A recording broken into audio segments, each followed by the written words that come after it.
Welcome back to the channel. Before we get started in today's video, I just want to let y'all know that Vosteed is having a promotion right now from February 26th through March 8th. If you buy any 2 Vosteed knives, you get 10% off of your purchase over on the Vosteed site or on their Amazon store. I'll leave that down in the description anyway. Today we're looking at the brand new Vosteed Mini Corgi. The original one came out last year, I think it was, and as you can see, it's a good bit smaller than the original one. It's a very streamlined design, especially folded up in the handle. It's kind of like a pill-shaped handle.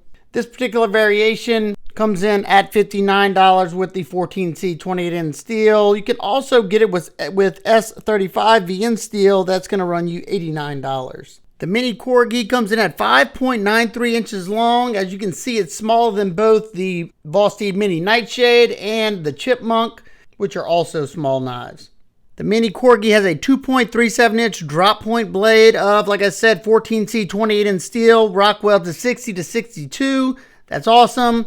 And as you can see, it's even smaller than the Kaiser Mini Sheepdog and the Civivi Odium, just by a little bit. It also makes the Ontario Rat 2 look like a big knife. Like I said, you got a nice drop point blade, very classic looking drop point with a swedge that comes down to taper that tip down a little bit. It's not overly dainty if you need to do some piercing, poking, prodding, or if you want to do some drag cuts with that tip, you could do so. It's going to be a pretty versatile blade shape. Even though that tip is sitting above the center line of the pivot, being that it has that sharp blade, I can still get that tip down on the things without going all the way up like this. So it's definitely doable. Nice satin grinds here. They're nice and consistent and even on my knife. Good sharpening choil, should give you a good bit of sharpening light before it'll start to widen in the back right there. And you could easily extend that if you wanted to because it has an internal stop pin. No functional jimping up top. I didn't really find the need for it. This is a smaller knife. You know, you're not going to be doing heavy duty tasks with this. It has a high flat grind that is ground down to 13 thousandths behind the edge. So nice and thin and slicey. Should be an outstanding slicer.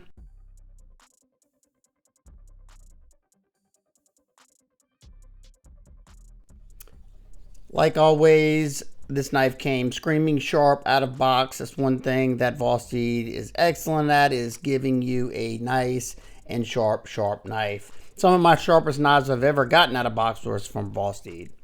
Now, you got a smaller blade on this, so it could limit you on how far you make a cut. You know, if I were doing a very long row of cardboard, you're probably going to slide out before you get to the end unless you're doing a push cut with the straight edge portion. But this type of stuff, breaking down a box, yeah, it's going to handle it well. Now, testing the ergos, see how that edge wants to bite in this piece of, I think that's pine. And start out with lighter pressure, and I'm slowly starting to increase pressure.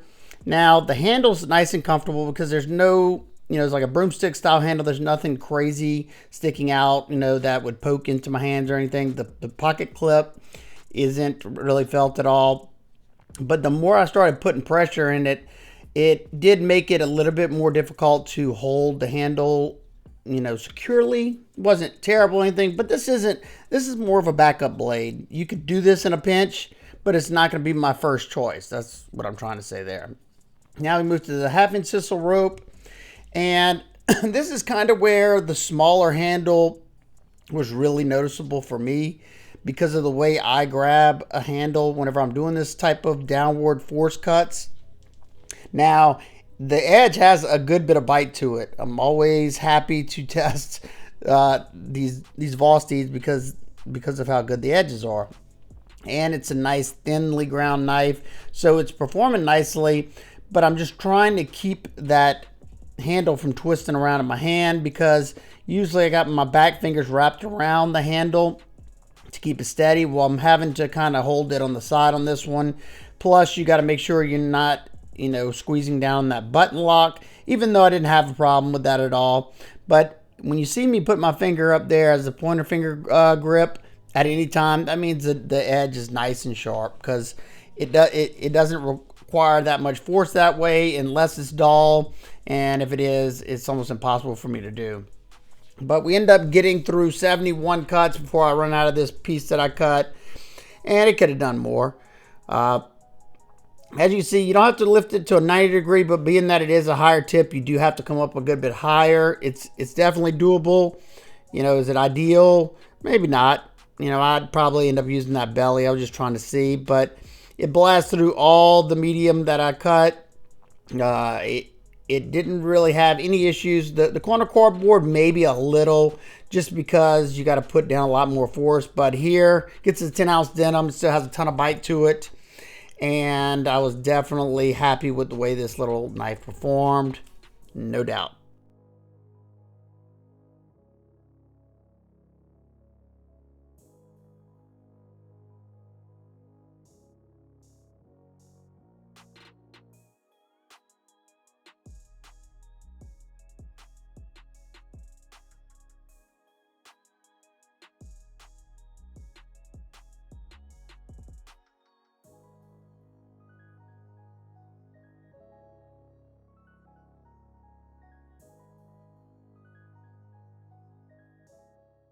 Now let's take a look at the deployment action of this knife. It has a back flipper and a front flipper. There's jimping on both sides. They rounded over the corners so it's not uncomfortable. The back flipper works outstanding. Nice positive break to that button lock and very smooth on the close. It is broken in nicely. And that front flipper is very easy to use as well. I can also do the reach around. The way it's set up, you can roll it all the way around without falling off of the tab. So nice and smooth, riding on ceramic ball bearings. You have a very neutral handle here, Peel Ply G10, and you have some nice softening of those edges. I gotta say, it was very comfortable. There's nothing poking or prodding me. It fit my medium-sized hands where I still get a nice 4-finger grip. Now, if you had large, extra large hands, this one would probably be too small for you. You could go up to the original one. All the cutting I did, it was nice and comfortable, especially when I was in that hammer grip. I could get a lot of force into it. Only thing I did notice whenever I was in the pinch grip doing cuts on the flat cutting surface, whenever I was pushing hard, that smaller handle kind of was a little bit harder to hold on to. But, you know, I could definitely do it. If you need to do a quick cut and put it up, it's going to be a-okay for that. This particular one has a titanium inlay on both sides. You have a Torx T8 pivot and body screw back here. The only T6 you have is for the pocket clip. There's a filler tab on this side. It's a deep carry clip. It's not super deep carry really because, you know, you can see right there you still have that top portion sticking out. Not the end of the world. It goes in and out of the pocket nicely. It's countersunk into the frame along with those screws. Nice tension on that clip. And I had enough ramp to get through my jeans, no problem. Your button lock has like that meat tenderizer texture on it. I like that. It gives you some texture, especially if you're trying to feel where that lock is. You definitely get better feel that. Let's check that lock.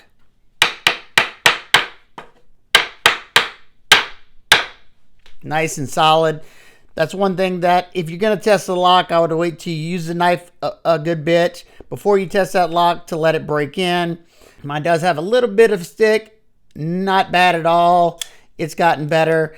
It's the type of stick I like to where you have confidence that the knife is locked up. We have an orange G10 backspacer, a hidden lanyard post back there. I'm glad they didn't put an extra hole or anything in here. You have stainless steel liners that are flush with the scales and tons of internal milling to bring down the weight as much as possible, bringing it to 3.03 ounces. Now for my nitpicks and complaints, the only thing I would have liked to see is maybe use this screw right here for the last screw on this pocket clip so you can bring it all the way to the back so it'd be true deep carry, but that wasn't really that. It's just a very minor nitpick there. And I would love to see better blade to handle ratio. It's just like that on the full size. You got pretty much all this behind this pocket clip that either could be removed or you could bring that blade all the way down there. Especially the type of drop point that tip sits low in there. You could bring it almost to the end of that, especially being that you have this backspacer right there. I think they could have utilized more blade, get it closer to that 3-inch mark. But all that said, I gotta admit, I enjoy carrying this one. It's kind of taking the place of this one. I mean, they're both fun to carry. But this one's just an easy backup knife to carry. It, like I said, still fits my hand nicely.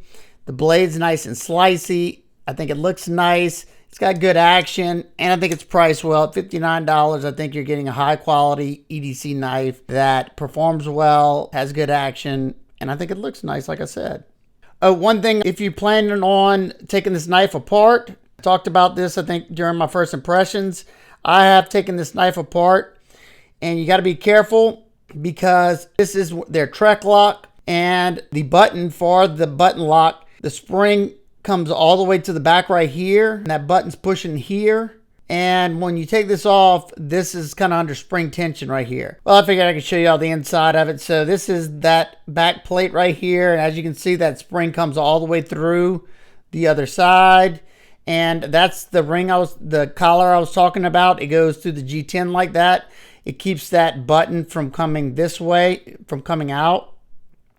And then that spring goes in that little hole right there. And like I said, it's not under that much tension. See, as you can see, that's about all that sticks out. And I just took it apart in 2 seconds. So you have a captured pivot, so you don't have to worry about that. And then you can just dial your action up.